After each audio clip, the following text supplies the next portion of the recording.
Hello, Zeb Aurelios from Star Wars Rebels, and you're listening to Inside the Force. Carabas. Gotta go, Hera's here. It is a period of Star Wars mania, as new movies, comic books, novels, and TV shows populate the system. Fueled by their love and passion for the galaxy far, far away, two exceptional geeks tap into hundreds of holocrons in order to bring you the knowledge and insight of all things Star Wars. Come and join them as they go inside the Force. Hello, everybody, and welcome to Inside the Force. Dave Cottingham here with Casey Cooley. Hello, everybody. Welcome back to an action-packed episode. Got a lot going on this episode. We're going to breeze through some news because there ain't that much. Right. We're going to give you what we promised you last week, which is our full review of Life Debts, the second book in the Aftermath trilogy. And then we got a special guest that we're going to finish up with. Yes.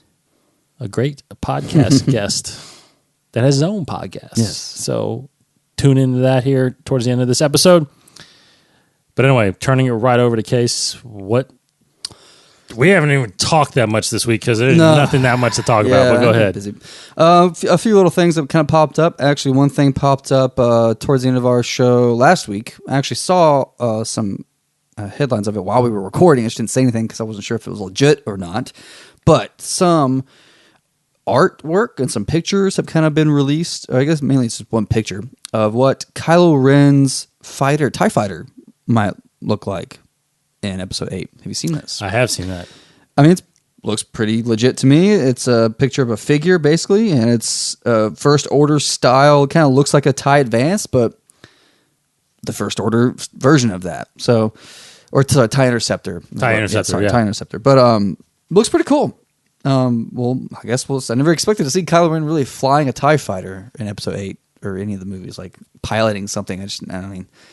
Never thought to see. I wonder how good of a pilot he is. I wonder if he's like Vader at all. So, interested to see that. I mean, I think he'd pick up some Han Solo's.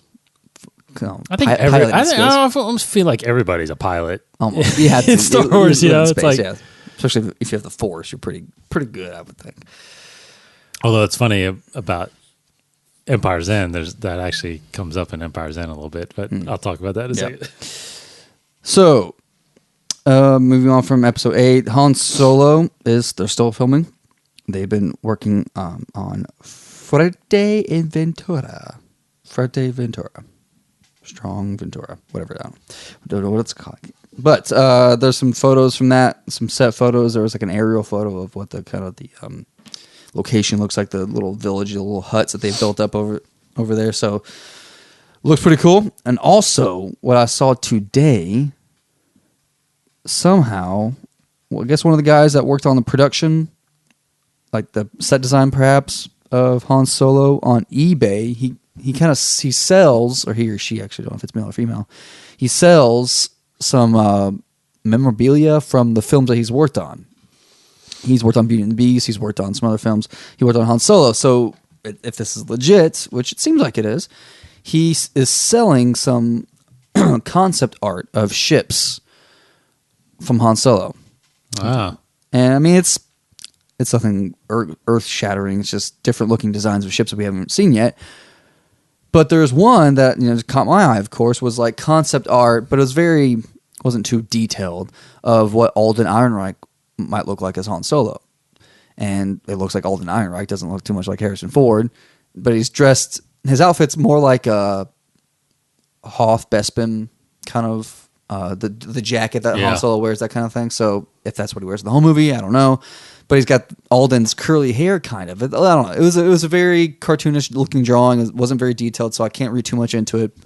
But it was just cool to see that, and that if this is real, then it's kind of like telling me that it's going to look like Alden Ehrenreich. It's not going to look too much like Harrison Ford. I don't know. It's just me, once again, airing out my worries about the movie and how I'm so nervous about it. But maybe we'll talk about that some with Tim later on. But that's the Han Solo. When there's a first trailer for that, I mean, there's going to be some either major hate or major love. I don't know how I'm going to feel. I don't know either. I I'm don't so know. unsure about it. I'm going to probably love it because it's Star Wars and it's going to be fun. I'm sure it's going to be a great movie. I'm sure the casting, the acting's going to be awesome. But it's just the fact that it's not Harrison Ford will definitely hurt the movie for me.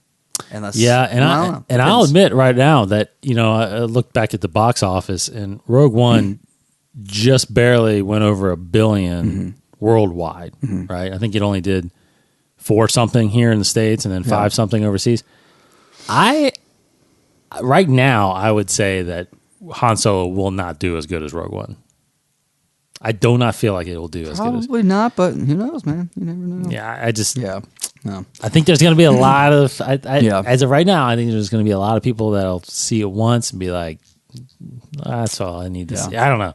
We'll see. We'll see. That's actually pretty much all the movie news. I just want to really quick, I don't know if you've heard about this, but somewhat of a rumor for Rebels Season 4. Ian McDiarmid, it's a rumor that he was recorded some lines for Palpatine in Season 4. That's awesome. Which... They've got to bring the Emperor in. I mean, he's been hinted I at. think so. I mean, he's been shown a little bit. He was... Sam Witwer voiced him. But he wasn't shown. Yeah. Yeah. So you would think that he would come in at some point. Yeah. That'd be cool. It'd be cool to have him play Emperor again. I know. It's just who else? Well, they've been really good about bringing originals back. So they didn't bring, I guess Billy D and Carrie Fisher wasn't Leia. Carrie Fisher was not Leia. Her voice, she doesn't have a young voice anymore, so he had to get someone else. What's his name? Frank Oz. They Yeah. brought Frank Oz back. They didn't bring, I don't think they brought Bale, Jimmy Smits, right? No. Yeah. Technically, they brought back Beru. At the end of that That's episode, right. she yells Luke. They used the same audio. So that was cool. What about Mothma was Same actress. Guinevere? Yep. Yeah. Genevieve. Yep. So they tried at least, It's cool. Very cool. And Forrest Whitaker? Gold Leader. Gold Leader? It wasn't the same voice, was it? No. No. It wasn't. Ah, dang it. No, it Right, wasn't. But But they Forrest Whitaker. Forrest Whitaker, yeah. So they've been pretty good about that. Yeah. Anthony Daniels, obviously. He's always yeah. C-3PO. I don't think anybody else has ever been C-3PO, have they? I don't know. I mean, I think even the Legos. The Droids cartoon way back when, maybe? I don't know. No, I don't know. bet you he was. I bet you that was him. Might have been. Look that up. Yeah. But no, the Emperor, that would. But that's interesting. Again, it's interesting. Yeah, that they get McDermott and not. It was Anthony Daniels. And not Whitwer. Sure. Who was Palpatine, Sidious in the Clone Wars. Because he's really good. He's good. He's really good at that. Love him. But no, Ian McDermott, you got to have the original if you can. What else on that side on Rebels? No, that's really about it. Novel wise, again, did we do a show? Shoot, no, because Rebel Rising just came out, right? Yeah, and Guardians came out. So Rebel Rising, Guardians of the Wills just came out. Interesting because I couldn't find Guardians of the Wills in the bookstore. I only saw Rebel Rising. So, and we did find out from our guest actually that Guardians doesn't seem like it's actually a full novel. It's more or less like it's a pretty short young adult. Yeah. novel. Okay. And they don't have an audio version of it yet. Yeah, that's strange. Because I was going to get that and because length doesn't really matter for audio because they have an audiobook of that Perfect Weapon book, which is only like an hour or something long. And I feel like that might be what it's like, that short of a story. I'm trying to look it up right now. Rebel Rising is about the same size as the it's- Ahsoka book. It's 234 pages, the hardcover. It's short. I mean, considering it's kind of short. Usually, Is that about what Rebel is? Rebel Rising? that looks about 300. Because it's about the same size as more than Ahsoka. 300. Yeah, It's about the same size as Ahsoka. More than 300. So a little shorter, but yeah. Big font. So I might have to actually read Guardians of the Will. What? This is crazy. Have to read? Help me? No way. No. I've been reading. Yeah, you have been reading. But see, Guardians of the Wills, though, I was looking forward to someone voicing like Chirrut and Baze and all that stuff. Like, I love that stuff. They might come out with one. Okay. So before we get into our guest, we want to do the review for Life Debt. We both finished it this past week, and we both have already started Empire's End, which started off phenomenally. Yep. But Life Debt, overall, go. I liked it. I liked it better than the first book. I don't know if I would say, I might say much better. I think I enjoyed it. I mean, it still moves, I guess, again, with any book, it takes about 100 or so pages, well, maybe sometimes less, to get into the overall story. So with Life Debt, same thing. It took a little while for me to get back into the story, but man, it just like, it was going. It went fast, and I breezed right through the last 300 pages. Like it was really good, very gripping. It's like Kashyyyk was awesome. All that stuff the Chandrila stuff was awesome. It felt like Star Wars. I mean, hell, is these different conflicts, these different battles going on, and it was a lot of fun to read. And this one, Leia and Han were a bigger role in it, and Mon Mothma was a bigger role in it, and I loved seeing that. I think that kind of answered some of your, maybe some of your, a little bit, but always a huge Han Solo fan. He's my favorite character, so it's just. I love seeing him in this, and actually seeing him and Leia together, working together a little bit, was always a lot of fun. But again, with the new characters, we got to know them more. We got to see some more of their stuff and them progressing, and that was a lot of fun. I like these characters. I really do like them. Maybe not so much Jom. I don't know. Maybe he's kind of my least favorite of the bunch, but he's still a good character. He's well-rounded. He's kind of the outsider. Yeah, a little bit. He didn't really. He has. I feel like with tags along for a little bit, then he leaves at the end. Doesn't really follow them on their pursuits anywhere.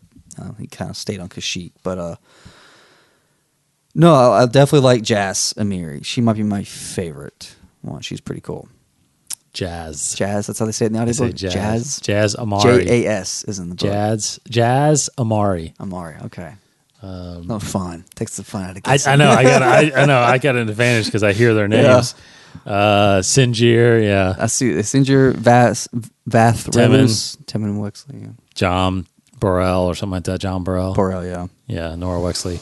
No. Yeah. I echo that, and obviously.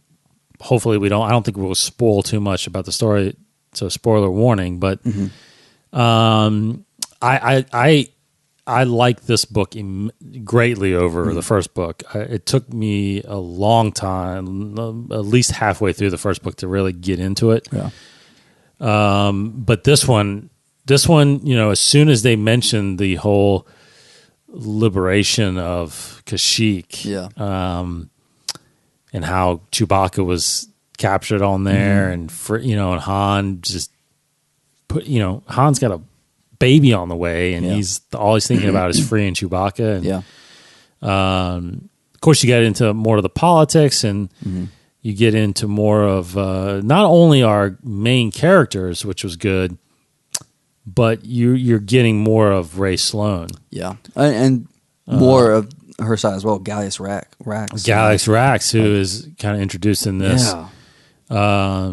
And that is a name, I definitely wanted to mention that too. Yeah, that Gallius Rax is a name I think you'll hear more of. I don't know what happens to him after Empire's End, obviously, but I feel like because of the beginning of Empire's End, like there's something with him, right? Yeah.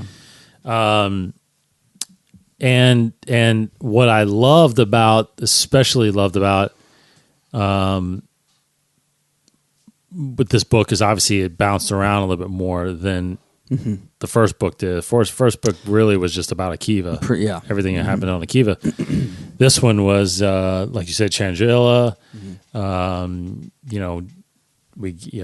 Kashyyyk, obviously, a lot of stuff that happened in space, and of course, where we end, which I will go ahead and say it, but so that people don't know, and obviously I think you can tell by just looking at the cover of Empire's End, but this whole trilogy culminates at the Battle of Jakku, which is, a year after Return, 29 years before Force Awakens. This is the that is kind of the last battle of the Civil War in a sense, where the peace doctrine is kind of drafted after that. And anyway, all that stuff. Yeah. Again, we haven't got into Empire's End fully, but that's kind of what we know of the Battle of Jakku. But it's so weird that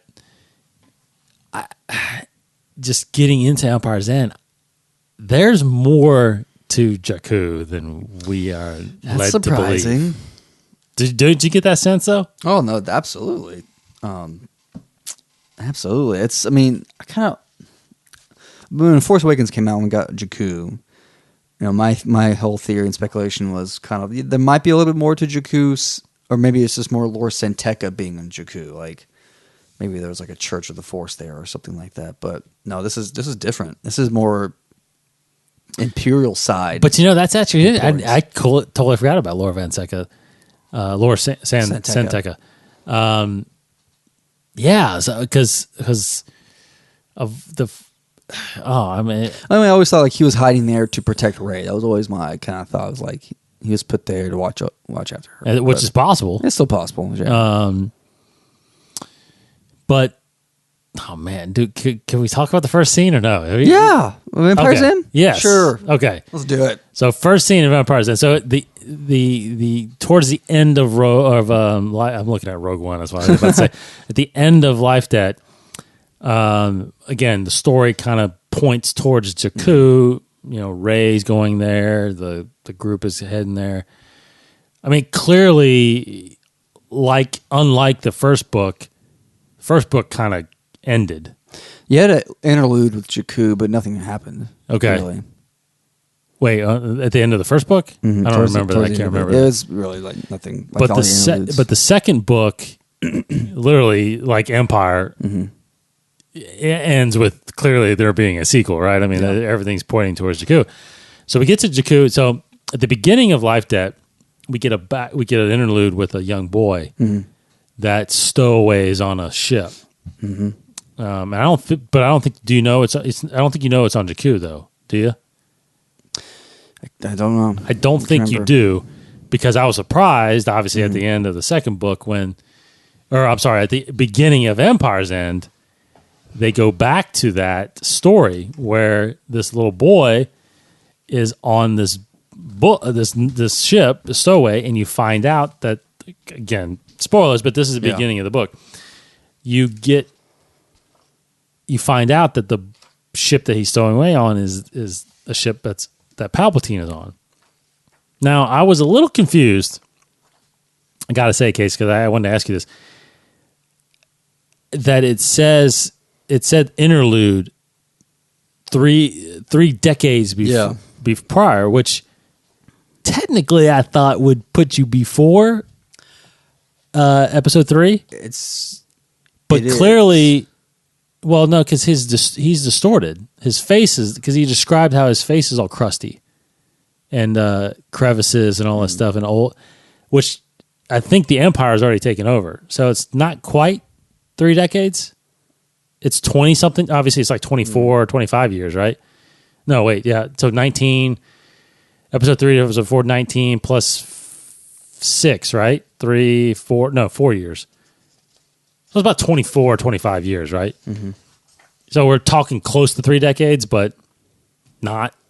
So I was a little thrown off by that, but I think he described him as the Palpatine of the Empire after the Clone Wars, and being scarred and all that stuff. So anyway, but the kid that stowaways on the ship is Gallius Rax, and which was, you find out obviously who he's talking to, but the thing that Palpatine talks about is his mission that he gives him, which is to basically guard something on Jakku that he's doing. Something that he's building. He's building something underground on Jakku.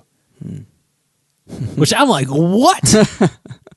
I mean, completely out of nowhere, I felt like that. And I'm like, okay, something is significant with this planet. Yeah. But I have no idea what it could be.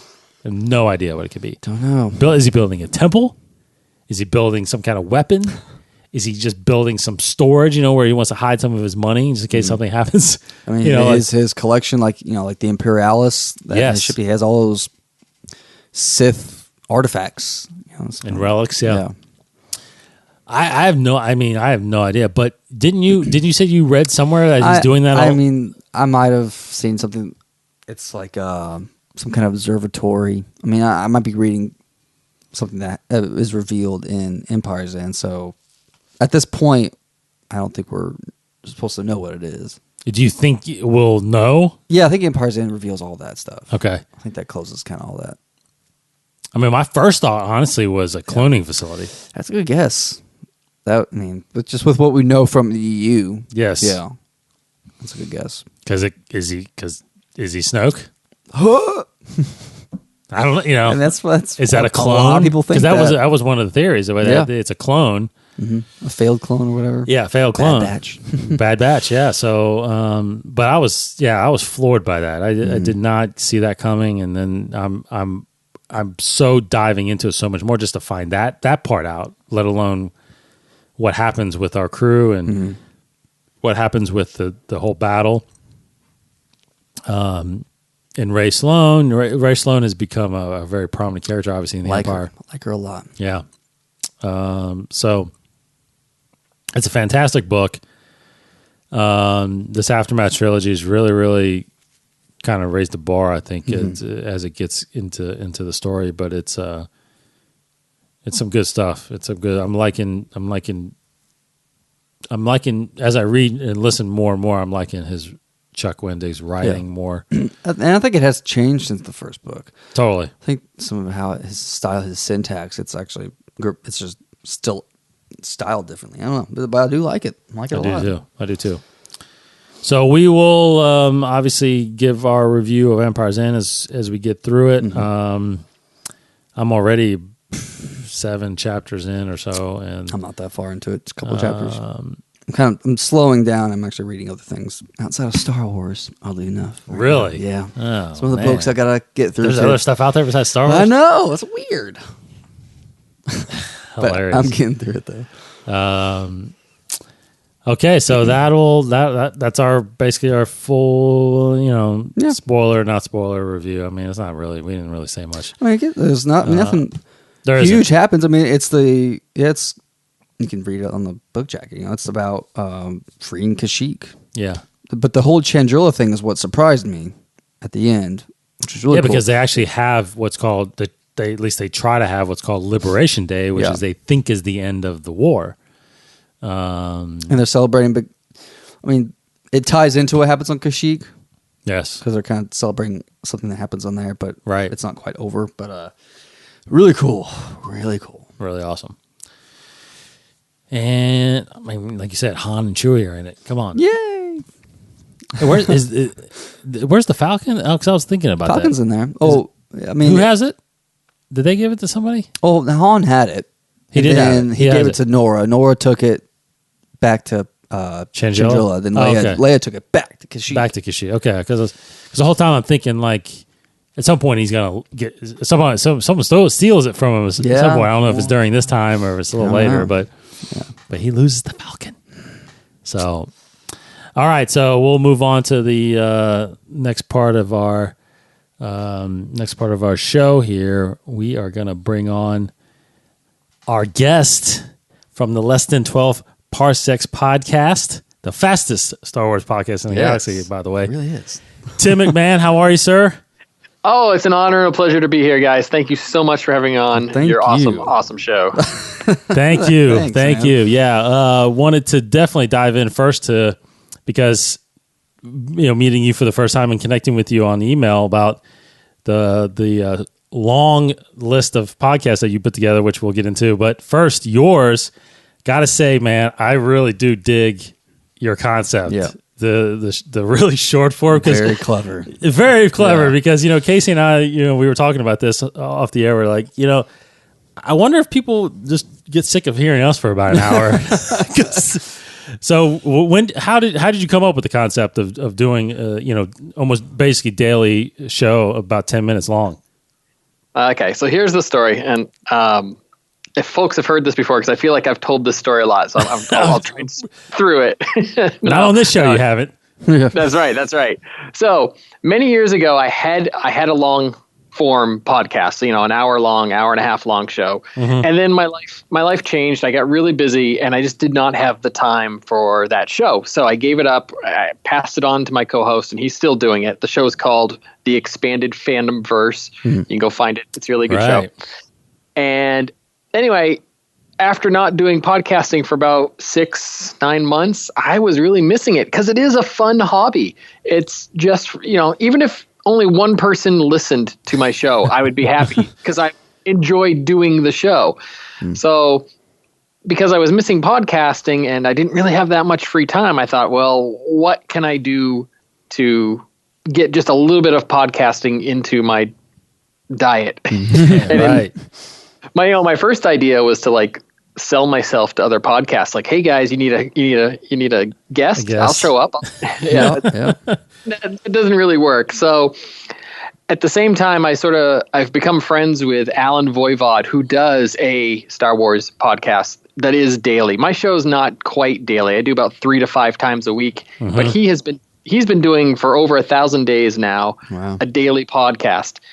His show is Star Wars 7x7. Right. I recommend check it out. But his original concept was 7 minutes a day, 7 days a week. So I said, you know what, if he's doing 7, and if I do a little bit faster than 7, it's not quite stealing his idea. I did sheepishly approach him and ask his permission before I produced my first episode. He said, yeah, go ahead, make it your own, have fun with it. So since his show is 7 minutes, or it used to be, I tease him because he's gotten a little bit longer than 7 minutes these days. But since his show started off as a 7-minute show, my goal is to never cross the 7-minute line. I also promised him I wouldn't be daily because I just don't have that in me. I don't know how he does it every day. And then secondly, that's his gimmick, So that's the short version of the long story of why I do less than 12 parsecs, the fastest Star Wars podcast in the galaxy. No, that's great. I think it's a great thing. And 7x7, I'm definitely definitely know that podcast. So it is great concepts because I remember when we started ours years ago we have so much. I mean, we talk daily about it. There's no doubt about it, but. Getting together, like you said, is tough. It's tough getting together every week. Which I mean, we even talk about it. We're surprised that we're just still doing it.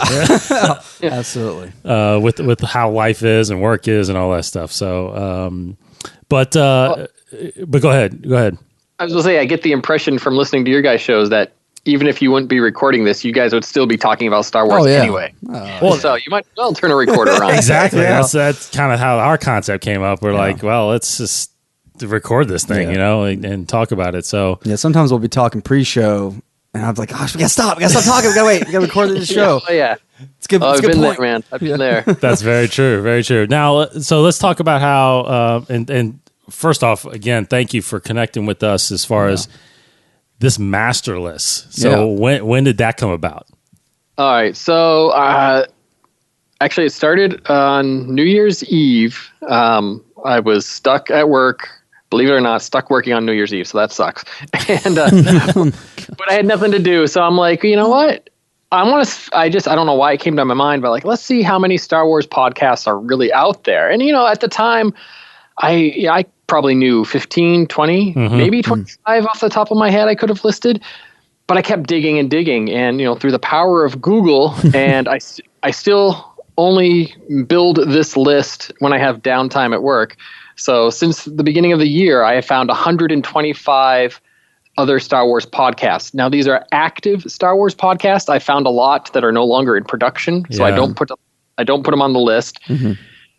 And actually, I should change that. I've actually found more than 125. I have 125 on the list now, and I have almost 100 more that I need to add to the list. Oh my gosh! Yeah, and it's crazy. It's an awesome hobby. It's a great community out there. I mean, there's shows for everybody. There seems to be genres of shows. There's collecting shows, gaming shows, Oh yeah. comic book literature, or just the genre. I call it two guys talking, like but buddies hanging out, and that's fun as well. So And there's some like audio dramas, right? Yeah, there are. yeah. Oh yeah. So, because I'm with you, I there's definitely several that I listen to, but I'm probably in that group of, until I saw your list, was like, yeah, it was about 20 or 30 that I know of. Yeah. But what are some of the ones you found that maybe, obviously, some of us, especially our listeners, haven't heard of that should check out? Is there some that stick out in your Hidden mind? gems. Well, I try to listen to at least 1 or 2 episodes of each new show that I find. You guys were a recent find of mine. I know you've been around for 100 and some odd episodes, but Yeah. to admit, I apologize. I hadn't heard of you until recently. No, that's all right. That's okay. It's just the way it works. Yeah. I recently had Jason Flatt on from the show called Holy Star Wars, where he looks at Star Wars and compares it to mythology and religion and things like that. That was new to me. I found his show interesting. Yeah, honestly, I find pretty much all the shows interesting just because I love Star Wars so much. And it bugs me when I find a show that I really like, but then I just don't have the time to go back and listen to it every week because I'm trying more and more new ones. So, there's something out there for everybody. They're all great. Yeah, so the list, and we've said it on the show a few times, but the list again is Star Wars Podcast Masterlist.com. Yeah, and it's a mouthful. it is a long. it's great. I mean, I'm glad you got it alphabetically, which is huge. I used to cheat and put my own show at the top, but I recently put myself in the list where I belong. Years ago, I found a website called the Comic Book Store Masterlist.com or something like that. It was a guy who would track down every comic book store in the country. So that was in the back of my head when I chose this full long title. So, But wait a minute, Tim. 12 actually should be at the top because you do numbers first, right? yeah, but I spell my show. I spell 12. Your logo has the number 12, though. Yeah. I was really poor. I didn't think things through when I was choosing my. So you're right. Oh, good point. I never thought of that. Did you? I think I listened to some of the ones around Celebration. You didn't make it to Celebration though this year, did you? No. You know what? I've never been to Celebration. I know it's crazy, but I'm just not a convention guy. Oh wow. I don't know if the word is anxiety. That's because it's not quite anxiety, but I always feel like when I'm at a convention, like if I choose to go to presentation A, that presentation B will be cooler. Or I hate standing in lines, and I know Celebration is nothing but standing in lines. And and I love talking to people, but I do horrible at it in person. Like talking to you guys right now is fun, but if we were meeting at Celebration in the lines, I'd be like, "Hi guys, I'm Tim." So that said, I'm telling myself, and I've put it out there on my show, I am going to be there in 2019, unless it ends up like in Japan or something. Yeah. I just gotta do it. It has to be done. It's a bucket list thing. Yeah, exactly. It's definitely a one. I mean, if you can make it to one, it's definitely a one-time experience for sure. We've been to you. That was my third one. I've been to 6. And I can't miss another one. I love it so much. And now, now it's a little different because in the first few ones that I went to, there was no new material coming out. Mm-hmm. So it was just kind of celebrating Star Wars, which is what the name came from, I think. But now it's just all this new stuff, new trailers, new books, new comics, all that stuff. So, yeah. Now, what's crazy about this last one, though, is, it's so much bigger. Like, I didn't even get a chance to go to the autograph hall. Like, I didn't step one foot. That's right. In the autograph section to see the celebrities because I just too busy doing other things. No time. Yeah. So how do you guys now help me out here, since this is a decision I'll have to make in 2019. How do you decide, like, okay, I'm going to camp out all night to get a wristband, so maybe I'll be in the big room, versus like, you know what, I'm going to kick back, relax, and watch it online later? I mean, how do you make that choice for yourself? Well, the The wristband thing was the first time they did that this year. So that was a little confusing. I think that kind of threw things off a little bit this year, where you had to get a wristband and then you got in line for the event you went to. And this year and the last 2 years ago at Anaheim, there was always one big event each day, right? And they did that, and they did that same thing today. So, if they now opened it up to where they're live streaming, obviously in different rooms. One's the live room and a couple of others. So, if you stay in line a long time, you'll get in one of those rooms. Yeah. Right. So I guess our thing was we always try to do the big thing that morning. And then, you're looking at the schedule, you can kind of see. You do have to pick and choose, though. There's some things that overlap. Yeah, for example, unfortunately, like we did our show there on Friday evening, meaning we couldn't make it to the Leia tribute that Hamill did. Yeah. Right. Because that happened during our show. So, but there was other times when there was a comic panel, and then there was an interview going, and it was just so you do have to pick and choose, and then hopefully the other stuff is live or recorded and put online or something later. But I guess it's just we were big on going to the book. The Del Rey one, the Del Rey, Marvel comic one. But I definitely missed a few because I'm just as with I guess many people, all about the novels, and I loved. Going to the ones where the authors themselves are having a panel where they're talking about how they write, and I missed several of those this time around. I was pretty bummed about that. But my reasoning is kind of like I like to go to the panels that seem to be more exclusive, right? That you might get a bigger scoop or whatever, just because of course you can see it online or read it later.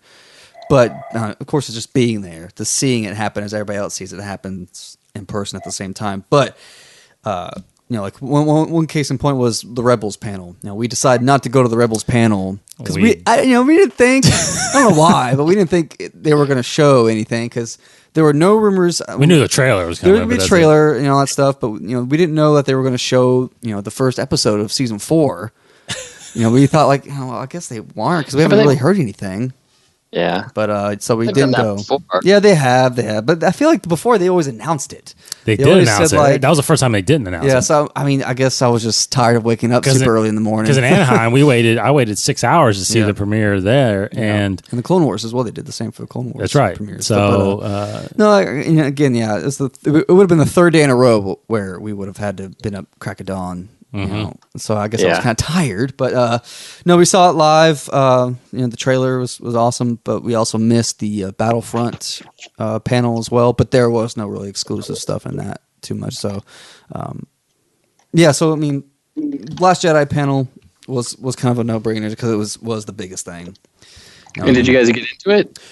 We got into one of the live stream rooms, but I apologize, but I would be just so disappointed. I stayed up all night. I camped out, and we were kind of gypped a little bit in that, but I was surprised because in our live stream stage, we actually got Warwick Davis was the host of our stage, so it was kind of a unique experience for that specific stage. Although we didn't see it live, we still got the cool, fun experience of having Warwick Davis, talk to us and kind of do the pre-show thing. So that was a lot of fun. I was surprised about that. But also with the Last Jedi panel, there was no really exclusive thing happening. There was no let's show everybody here the secret trailer while everybody else at home watches something else. There was nothing like that. So it's not like I missed anything. But no, it would have been cool to be there in person. But I was also expecting Benicio del Toro to come out, Laura Dern to come out, everybody to come out, just like all the other times they do that. But that didn't happen. Right. So by the luck of it all, being at home, Tim, were you glued to the computer during Celebration? Yes. Now, in years past, I've actually taken those days off of work to watch it live. Oh, nice. I did not this year. I would come home from work and then I would, watch the live stream, stay up way too late, which was great because then you could fast forward through the parts you didn't care about. It seemed like this year, and I'm not complaining, but it seemed like there was a lot of dead time on the live stream. A lot of just shots of the crowd and the music playing. Really? In the years past, it felt like there was more going on the Star Wars.com stage or the Star Wars show stage. They did some good stuff. It just seemed like less of it this year. So that was good that I didn't watch it live, because then I could forward through like 10 minutes of just the crowd. Very true. No, I'm there with you. I think people see was the crowd. But yeah, a couple of years ago for the 2015 celebration, I wasn't able to go. Dave was, and I couldn't actually take off work either. But I had the unfortunate experience of being at a conference. I was a teacher back then, so I was at a teaching conference, and I was lucky enough though to have an iPad in my lap. So I was watching the live stream while someone was talking about how to teach kids and all that stuff in the front of the room. So I had my priorities straight. And that's when the Force Awakens trailer dropped. Yeah, I was just in my seat freaking out, like I had to walk out, like fake air quote bathroom break, walk out into the lobby so I can like really focus on the trailer that was happening at the moment. Nice.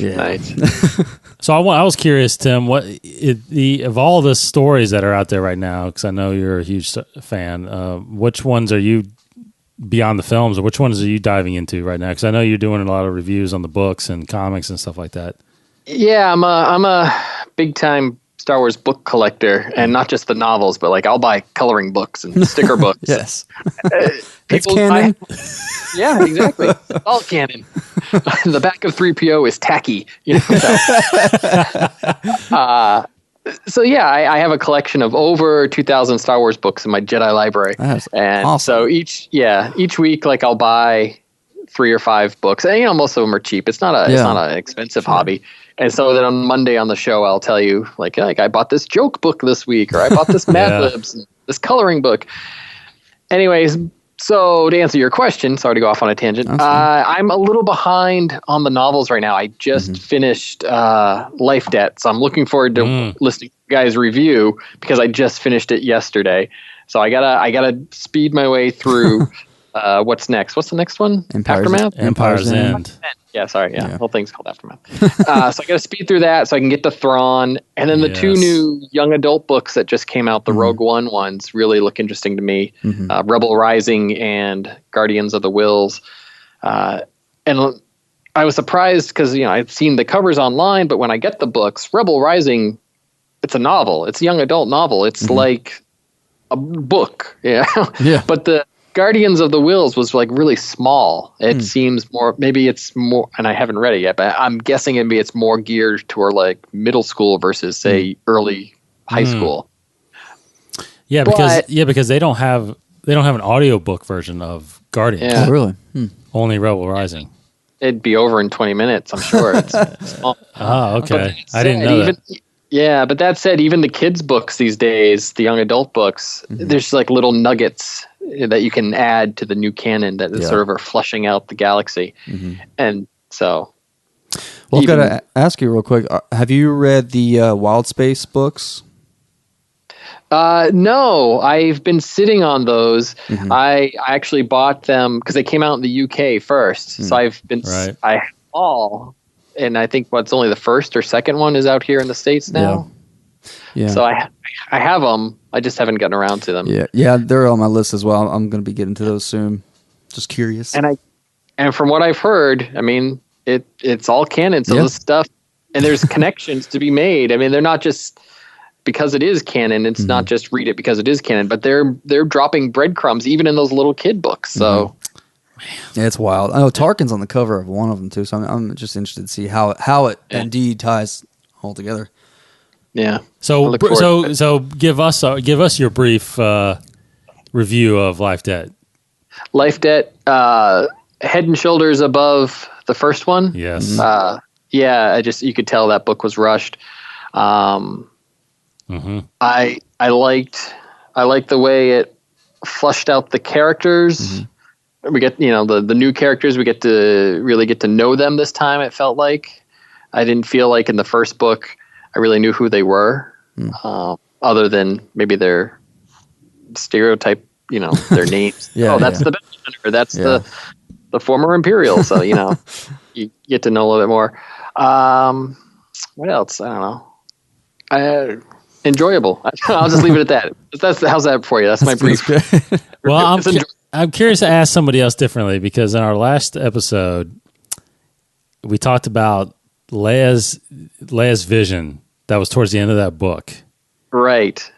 Can I just say before you go on, your last episode, I don't read spoilers and rumors, but I love speculation. And your speculation about Rey was totally original. I'd never heard someone come up with that. Yeah. And I loved it. I've been thinking about it ever since.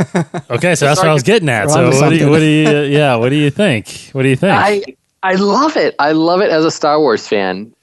But is it going to be the story? I don't know. I don't know. I mean, I feel like the whole chosen one, no father birth storyline was something that many people didn't like from the prequels. Yeah. The birth. So I feel like the new Lucasfilm, that's what I call them ever since the Disney purchase, like the new Lucasfilm, now that George is gone, they've sort of learned the lessons of the mistakes that were made before. I mean, they're not shying away from the prequels, but they're trying not to make the same mistakes as the prequels. And then I think to some people, not all, I think the whole Immaculate Birth thing was maybe one of the mistakes of the prequels. So to do it a second time, I don't know. It would be really brave. It'd be really brave of them. But as a Star Wars fan, I loved your idea. I'm like all about that. I've been telling my friends in the real world, "Oh, this guy, you got to hear this. This is a great idea." I just was so I because I do audiobooks, and I just rewound that part and listened to that part about Leia like 5, 6, 7 times because I was just baffled why they would have her change that dialogue right then. Right. I was like, there's got to be something there, but this is so so that's what I came up with. I just was thinking like hardcore why she would say something like that. And so let me ask you on this theory. I could see, all right, Luke could learn at some point that his father, had no father. So yeah. And so is he behind Rey being put on Jakku because he fears that she could turn out like his father did? Well, I think what happens is, I think at least my theory is that she's with him training very young, obviously at whatever she is, like 4 or 5 years old at that point. Right. When Kylo turns, and to protect her and that's what made me think like, why would he dump her on Jakku unless she was very chosen one? So that's where it kind of started coming together. Like, okay, he had to save her. Yeah. And then he's flying back to try to, and that's my kind of theory too, is when he gets back, that's when we see the whole temple's like destroyed and everybody's dead. And, it's like, oh man, I gotta go, I gotta get away from here and get out. I don't know. I'm every time I think about it and say it out loud, I'm like, I'm pretty much convincing myself this is what I'm going with. Man. But I like it, but my only problem is if wouldn't Leia have known about her? I mean, in the movies, that's the one part I don't. That's the one part. That's the one part. The only explanation I can come up with is that her name is not Rey. Right. So when Leia meets Rey, she doesn't recognize her name. Now, whether or not she would feel that, I would think so. That's the only problem. Yeah. Right. Yeah. You can compare a little bit to Vader, Darth and Luke. Although they didn't have a face-to-face interaction until Empire. And it could explain why they never put her into training, either. Because if she trained and kind of attuned to the Force more, then maybe she can sense something like that. But since she hasn't been, she's still staying as a politician, and she's just not sensing that kind of stuff. I don't know. That's the only thing I can think of on that side. That is the hard part. I couldn't. Yeah. But my only other problem with it is I would think Luke would be a nicer guy than to lead her to that life. Yeah. I mean, there's got to be better places in the galaxy he could have left her. Yeah, but here's the thing is just no spoilers, but with Empire's End, there's some kind of connection to Jakku. There's something more that's there. Deeper there. Right. When you get into Empire's End, even in the very first scene in that book, there's something going on there. Yeah, who knows? It could be totally something completely different by the time we finish Empire's End. But at this point, it's like very interesting. It's very It's very like connected, almost like Tatooine. How Tatooine was in the original and the prequels. There's something going on there. Why? Why he left? But it's clearly in Force Awakens he left her with Unkar Plutt, which is weird. But you know, who knows? I don't. You know, we'll find out. Obviously, eventually, maybe in episode 8. I don't know if that's. I have this thing about storytelling that I call the mom rule. That my mom should be able to watch the movie and get the story. Like she could do that with the original trilogy. Yeah. You know, it was clear who the good guys were, what the bad guys were. You know, their motivations, the background, everything you needed was on the screen. I don't think that was quite so true with the prequels. There was a lot of stuff that to get the full story or to get, you know, figure out what's going on, you had to read the novels or the comics or something like that. So I kind of hope, as awesome as this idea that everything is canon is, I kind of hope that they don't put too much important stuff in the books, in the novels. I mean, it's, like I said, it's a great little treat for us hardcore fans. It's a great little thing for our hardcore fans, but for my mom, she's not going to read the books. I want her to get the full story just watching the movies. Yeah, that's kind of been my thing with the books ever since A New Dawn came out, or the first one. I feel like we won't get anything that is impactful to the overall story of Star Wars like we did with the old EU, like the Thrawn trilogy, where either you get a book that introduces a major character like the Solo twins or Mara Jade, or we won't get a book that will kill off a major character like Chewbacca or Ben Solo, Ben Skywalker or something like that. But that they reserve. It seems like they are reserving all that stuff for the movies and the TV shows, the cartoons, but. There have been a couple exceptions. Aftermath, I think, is pretty impactful, but it's still kind of filling a gap. Catalyst was pretty impactful with backstory only, mostly, but you didn't need it necessarily to understand Rogue One.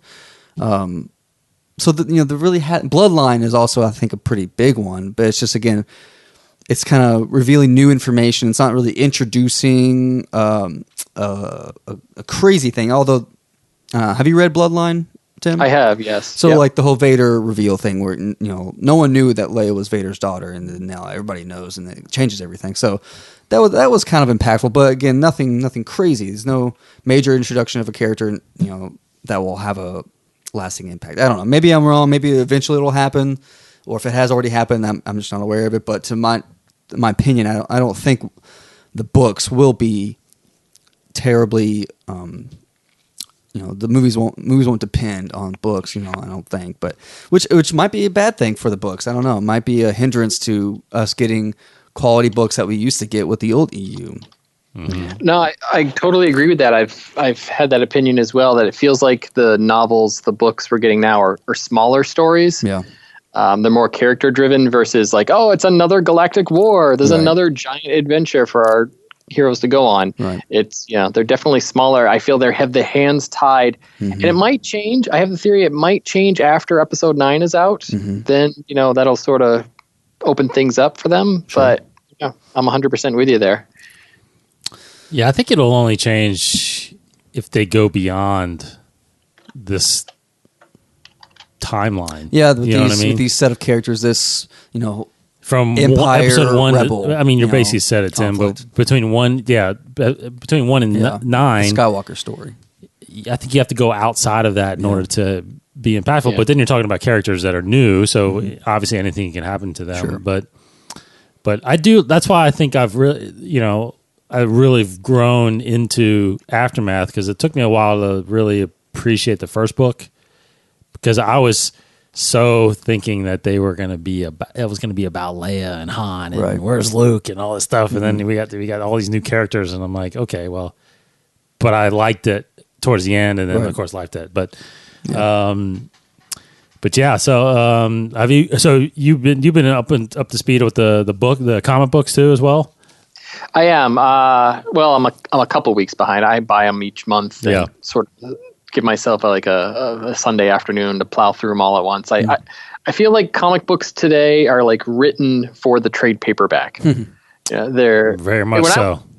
When I was a kid, you could pick up an issue and get a story. Yeah. And but now it's like, even though it's an ongoing series, it's like there's arcs, and so I like to wait sometimes until the arcs are over before I read them.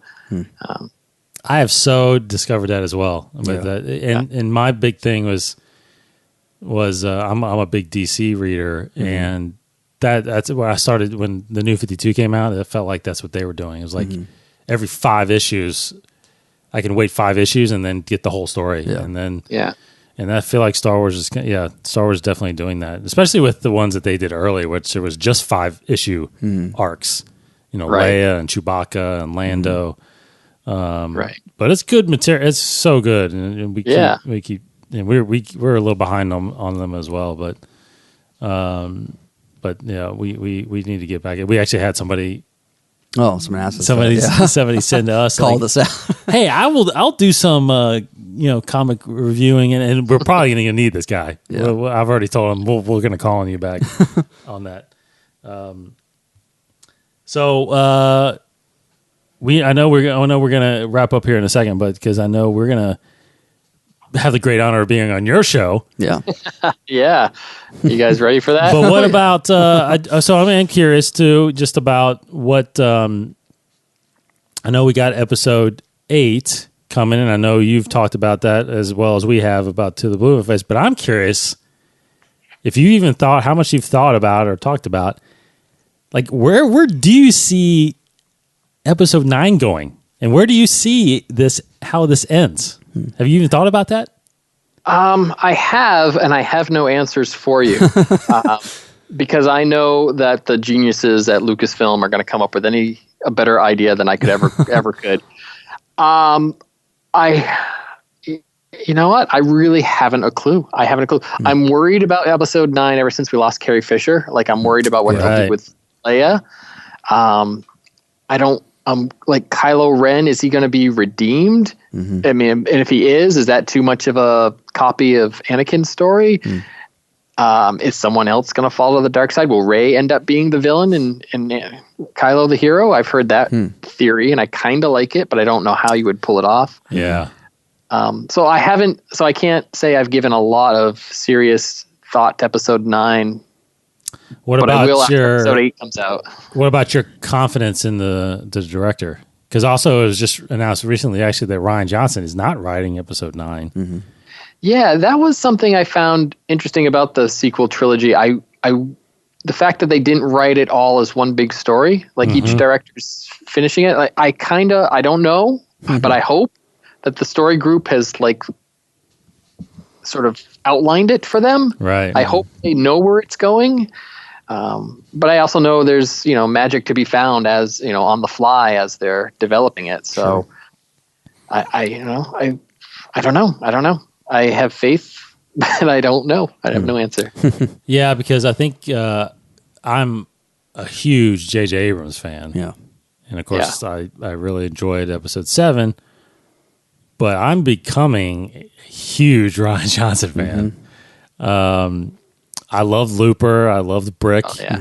And the trailer is already fantastic. So, and I love where he's, again, I think I'm with you in the sense that I think that the story arc is there. I think the outline is there. In fact, well, I don't think it's the outline Lucas had, but I think there's some elements in there.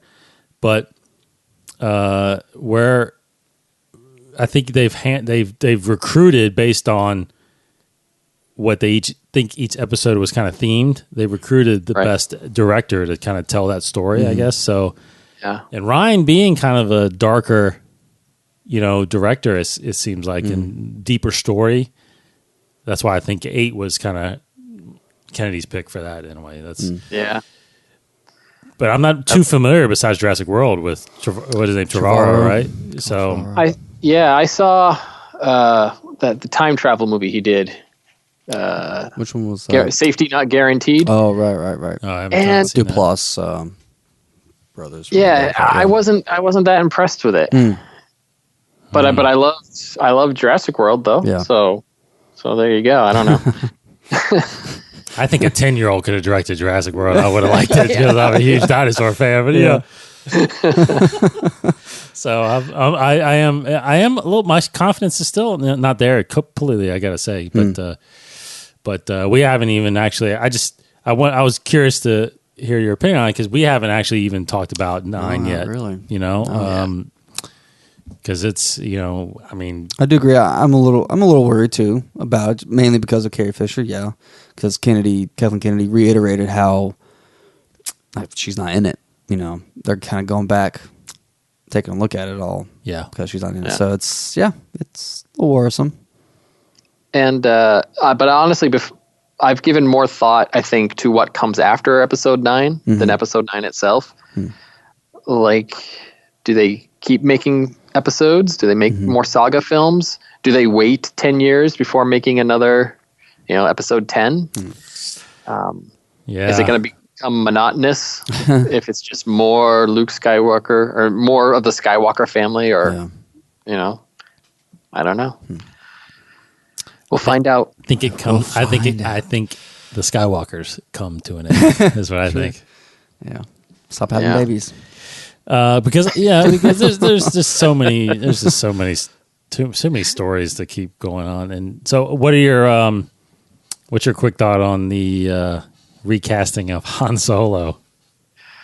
I think no matter who they chose, it was a poor choice. Well, yeah. I love the Marvel movies, and like they can make everyone look young in those movies. Yeah. I mean, Ant-Man and now Yeah. Guardians of the Galaxy. Yes. Why not just have Harrison Ford come back and Yes. youngify him? Yeah, you're the first person outside of me and Dave and I that kind of has that same opinion. Well, even like this last Guardians movie, they made Kurt Russell look like he's 20 again, and I was like, Oh well. oh my gosh, man. Yeah, they did the same thing with Michael Douglas and Ant-Man. Yes. I mean, it's great. Well, they're doing with Johnny Depp in the new Pirates movie. Yes. it's in the Yeah. trailer. Like, Oh yeah, and was it the last? They did it with Robert Downey Jr. too in one of the Civil films. War. Yeah, And Civil War, right? that was eerie. So good. Yeah, But I mean, the big question was could you ever sustain it through an entire movie? Yeah, But you did Tarkin. sure. You know, Yeah. I mean, Several he big wasn't scenes. the main character, but I don't. Yeah, I mean, do you? But okay, so let's just say they did a CG'd young Harrison Ford. Do you even want to see a Han Solo movie?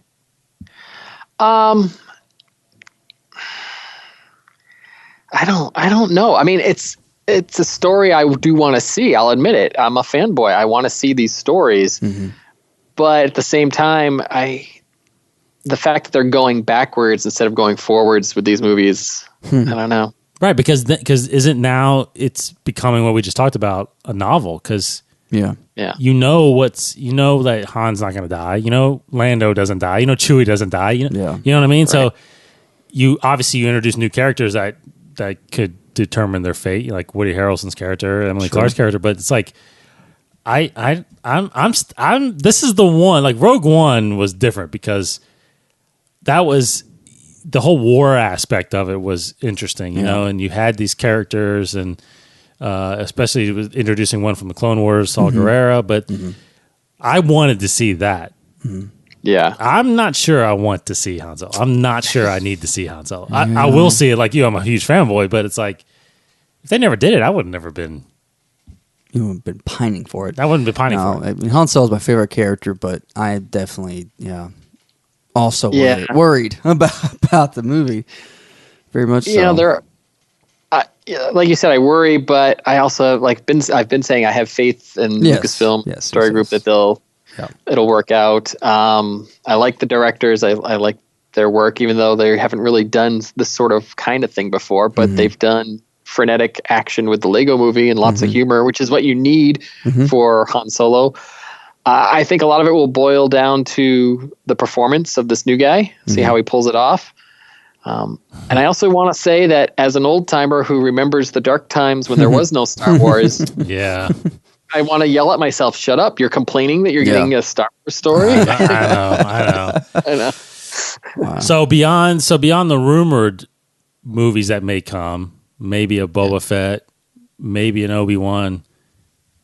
Which movie do you want to see? Which character or which story do you want to see? Wow. Well, I keep saying I want to see something new, but if it's something new, then I have no idea what it is.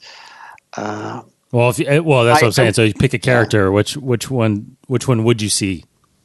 Well, I've been saying, which character? I've said I'd like to see a Jabba the Hutt movie, like I'd love to see that. Star Wars version of Goodfellas. You know what I mean? Yes.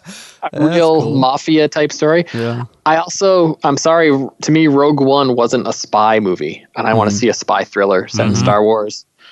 I think right now, instead of certain characters or certain stories, I think of certain genres I'd like to see set in the Star Wars universe. So like a spy movie, a gangster movie, some sort of, I don't know, could you do a comedy? Was the Han Solo movie going to be as close we get to a comedy? Yeah. I think you could. I mean, you know, they were going down that road with the whole Detours thing. Do you remember the Detours thing? Yeah. Oh, yeah. So they were going that road because apparently those were canon. That's what they kind of they said that at Celebration. Lucas said it; those were canon. So that would have really flipped Star Wars in a different direction a little bit. You know, I mean, it's different when you have a comedy like that where it's almost like Freemakers. If that was canon, it's almost like from a point of view. Yeah, this goofy stuff could have happened, but a comedy like if Han Solo's a comedy. Where it is straight up like just top of my head because it's my favorite comedy, Dumb and Dumber. Where if it's like there are jokes, like there are real, you know, it's like actually this is actually happening. This is funny stuff that's actually happening, not just goofy, surreal, satirical, funny stuff like Detours was. But no, that's interesting. I would be very curious. You know, what you could do is you could do two funny stormtroopers. You could. You know, buddy cop, right? Buddy cop movie. Buddy cop movie. Who's done that before? Yeah, I think. Wait, you got. Yeah. You know. No, that's interesting. You know, because I've thought about that. I definitely want to see the Boba Fett movie, of course. Yes, but I like that idea of the Java, man, because I'm a huge Java fan, and that whole underworld thing, and you know, even the 1313 kind of underground Coruscant thing is really intriguing to me. There's all kinds of stuff you can do there. So. Okay, man, Tim, we can talk to you forever. This has been fantastic. So it's been fun. But let's close this out because I want to save some stuff so we can bring you back on, obviously. So appreciate that. Anytime. But check us out on Tim's show here, less than 12 parsecs. I don't know. I guess it'll be the next show. I guess that's in the order here, right? I guess is it. Actually, it's Thursday, May 11th as we record this. I will probably drop your episode on Sunday, the 14th. Mother's Day. Mother's Day. Yay. Sweet. There you All go. right. So we'll be sure to thank all our the moms mothers. out there. For all the moms out there. So again, 12parsecs podcast.com is his website. Go there, subscribe. Go there to listen to all the episodes. Really fun, really short. You can't complain about it being too long. So just go listen to it. And we'll get Tim back on here soon because we got obviously some major story coming out here next few months, and new books, new comics, new TV shows with the Rebels hitting, and then what was the new animated one, Forces of Destiny. Yep. All that stuff coming down the pipeline. So we got tons of Star Wars to talk about the rest of this year, of course. So again, Tim, thanks for being on the show. You're welcome. It's an honor and a pleasure, and I'm happy to come back anytime you need me. Thank you. And for more great Star Wars podcasts, get on his master list here, Star Wars podcastmasterlist.com. Go there. There's hundreds on there. And of course, you heard him earlier saying there's going to be another 100 or so on there. So anybody can't find Star Wars content, you're ridiculous. It's out there. So anyway. All right.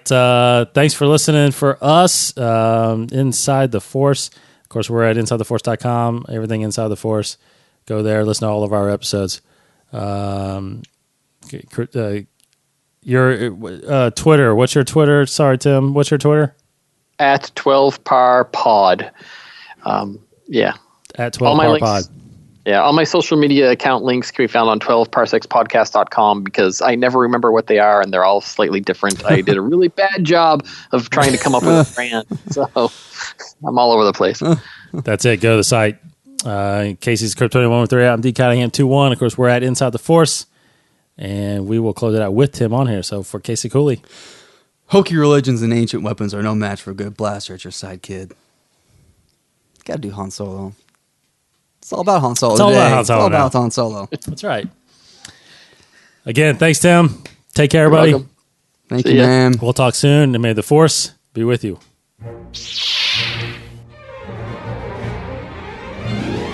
Thank you for listening to Inside the Force, a Star Wars podcast.